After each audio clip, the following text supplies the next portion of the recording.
सोलापुरातील तापमानाचा चढता आलेख पाहता उष्णतेची लाट निर्माण होईल असा अंदाज हवामान खात्यानं वर्तवलाय।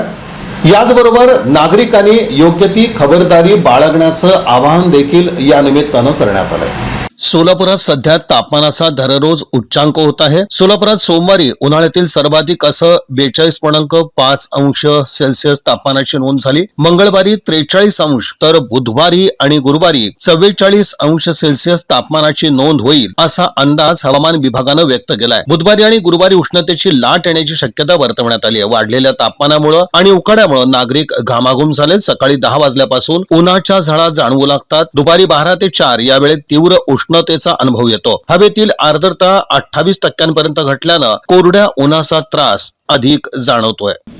या बातमीपत्राचे प्रमुख प्रायोजक प्लॅटिनम मॉल इंद्रधनु सोलापूर। सोलापुरातील सर्वात प्रतिष्ठित इंद्रधनु सोसायटीचा नवीन भव्य कमर्शियल प्रोजेक्ट आता रेल्वे स्टेशनच्या अगदी शेजारी शहराच्या मध्यवर्ती ठिकाणी।